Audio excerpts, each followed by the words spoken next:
Ang inisip ko lang, attorney, 'no, papaano kaya ito didiskartehan sa cross-examination kung meron ng ganitong kalinaw na pag-amin? At ang lumalabas dito, attorney, hindi naman niya gagawin yon, yung pagbibigay nung 125 million in cash kay Colonel Lachica, kung hindi siya inutusan ni Vice President. 'Di ba yun ang lumabas po kanina, eh. So kunwari, if you were to Ang put linaw nun, yourself ang in linaw. opo, if you were to put yourself in the shoes of the, defense, lawyers, I mean, how would you go about the cross-examination kung ganun kalinaw?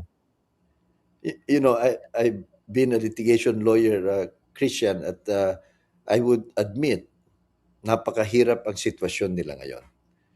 I Mm. don't know how they can uh, get away from that. I think the damage has been done.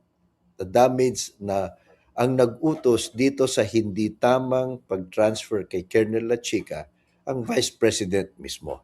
So the responsibility falls squarely sa kanya. Ang maaari siguro nilang, but for this witness, no amount of cross-examination will change that, eh. Yung nasabi na niya, at hindi na rin nila pwedeng i-discredit yan kasi tauhan ng Vice President ito, eh. At saka ito pa, pansinin natin, Christian, hindi siya bago na Special Disbursing Officer. Oh, they go way back, eh. Special Disbursing Officer na siya nung mayor pa si Inday Sara.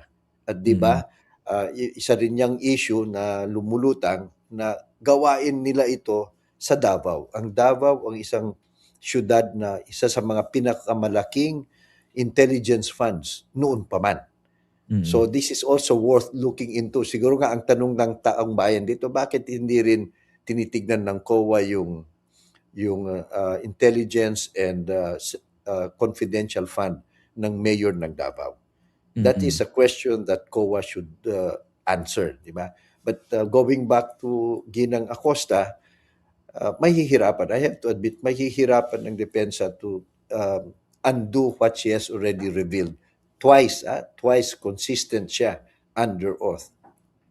Mm.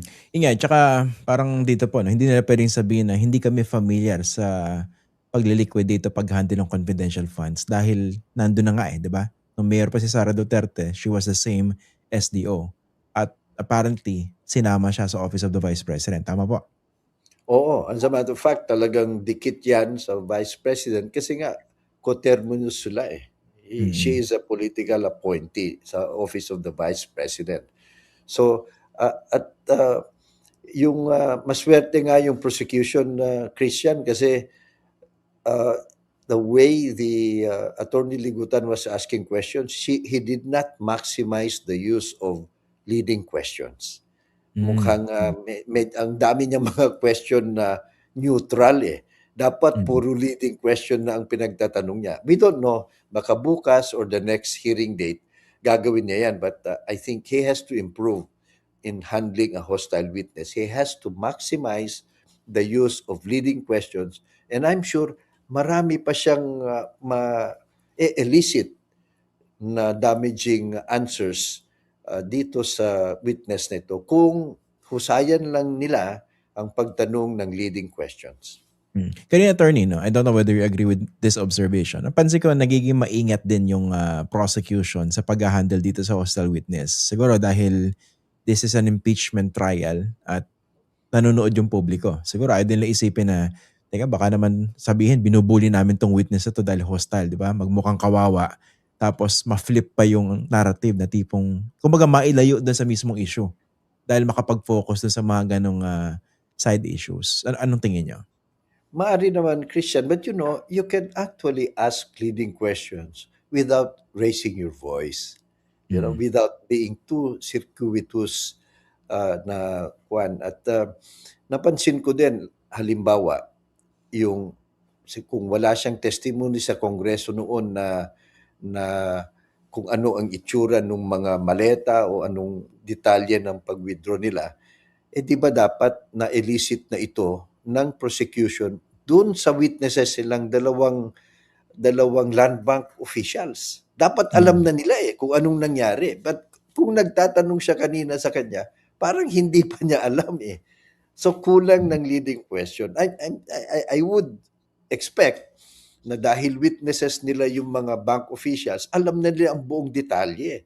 Pero nung Hmm. nagtatanong siya, para bang hesitant pa siya at parang hindi pa siya nagle-lay ng premise. 'Di ba dapat alam na nila kasi kakampi nila yung mga taga-land bank, nagsasabi rin Tama. naman sila ng totoo. So medyo ano ako doon, medyo nahihinaan ako doon. But they may have the reasons, but yung sinasabi mo, pwede mo namang ipakita sa taong bayan na may sense ang tanong mo, hindi ka masyadong aggressive, and you remain calm and composed while asking the leading questions.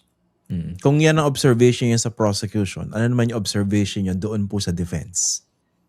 Well, uh, of course, trabaho nila, Christian, to try their best. That's the operative word, to try their best. But, basic yan, pag yung witness nagsasabi ng totoo at alam niya ang kanyang sinasabi, wala ka talagang masyadong magagawa. Pangalawa, hostile witness ito. So hindi mo rin pwedeng i-question yung kanyang mga leading questions, di ba? And then, they've had attempts, halimbawa, yung ayaw nilang they were trying to block her being a hostile witness. So, at tumulong pa yung presiding officer. Mas mabilis pa nga, mas very crisp and direct pa nga yung mga tanong ng presiding officer para malinaw kung ito ba Oo. pwedeng hostile witness or not. And that's the kind of management that a wise judge and a competent judge or a presiding officer should do more often. Oo, tama 'no. In fairness kay Chis Escudero, sa kabila ng mga criticism sa kanya before, yung kanina 'no, parang dumali, mas bumilis yung takbo O, dahil siya na nagtatanong, tapos swak na swak po, eh. tama. So pinag-aaralan din niya, and we hope that all of the senators should, and they should. Trabaho nila to, Christian, eh. Hindi rason na hindi naman ako abogado, hindi na lang ako makikinig o kaya hindi na lang ako magtatanong. They have to do these kinds of questions para sa ganun mapadali. 'Di ba pati yung mga paggamit ng AI, paggamit ng mga ah, pinayagan na lang niyan. Sige, we note your objection. But just Mm. for ano lang naman, hypothetical daw.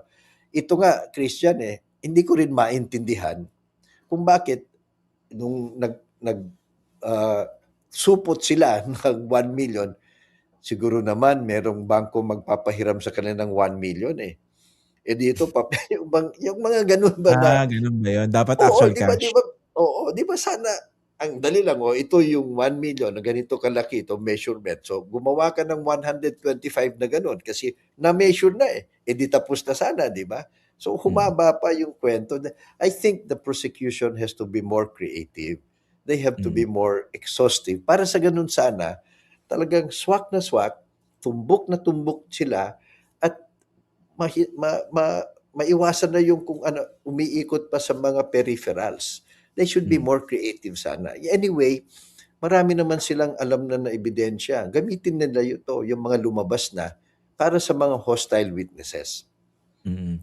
Although kanina nakita ko po 'no, ang parang malinaw na objective naman nung paglalabas nung ano, fake bills 'no. Kumbaga ano naman for illustrative purposes po, tama 'no? Parang ano 'yan, they wanted to show yung present the optics na ganito kalaki yung perang pinag-uusapan natin dito, Well, you 125. 'Di ba, yun ang you're parang correct. objective.